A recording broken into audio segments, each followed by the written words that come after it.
Never run out of battery again with the INIU portable charger, the slimmest 10,000 mAh power bank that keeps your devices charged on the go.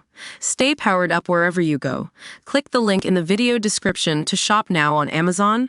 Welcome to ModiUpdates, your premier source of news and insights on India's growing influence in the world. Today, we're talking about a significant development that highlights Canada's willingness to engage with India despite their recent diplomatic tensions. So, you might be wondering why Canada invited Prime Minister Narendra Modi to attend the G7 summit in Kananaskis, Alberta. It's not just a high-profile diplomatic visit. It's a powerful statement of India's growing centrality in global affairs. The fact that Canadian Prime Minister Mark Carney extended this invitation, despite a strained relationship with his predecessor Justin Trudeau, speaks volumes about the changing dynamics at play. The origins of the strain are well known.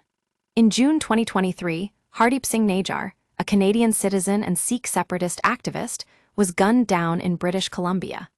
The Canadian government soon alleged that Indian agents were involved in his assassination, an accusation India firmly rejected as baseless and politically motivated.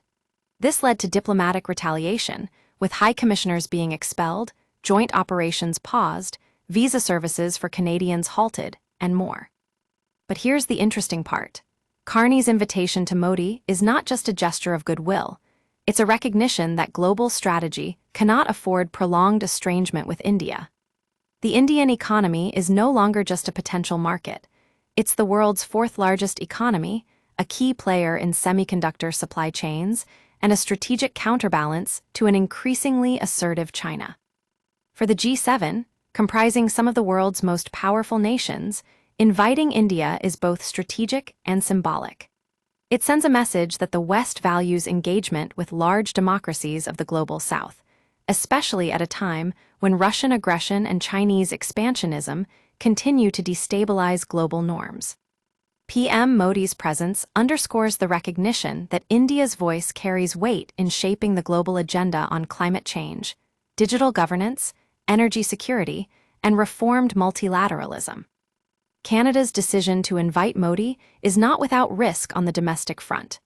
The Sikh diaspora in Canada has criticized the move, with some accusing the Canadian government of compromising human rights advocacy for economic and strategic gain.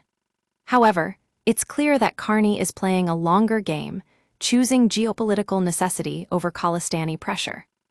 From New Delhi's standpoint, the G7 is not just an opportunity, it's a stage.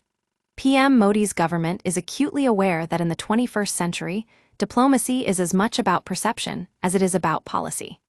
Carney is expected to raise several issues aligned with India's global posture, including cooperation on critical minerals, artificial intelligence governance, and strengthening maritime security collaboration in the Indo-Pacific. This summit reflects a deeper evolution in global diplomacy. Old alliances based on ideological affinity are now tempered by economic interdependence and strategic utility. The days of unconditional support or enduring enmity are giving way to transactional pragmatism. India and Canada, while not devoid of tensions, are both too important to each other and to the broader West to remain at odds for long.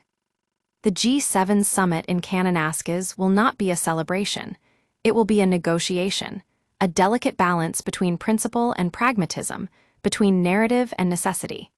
And as PM Modi takes his place at the table, India will be watching not just what he says, but what the world wants to hear. That's the story behind Canada's invitation to PM Modi, a move that underscores the changing landscape of global diplomacy and India's growing influence on the world stage. We'll continue to follow this story and bring you updates from ModiUpdates, your trusted source for news and insights on India's rise.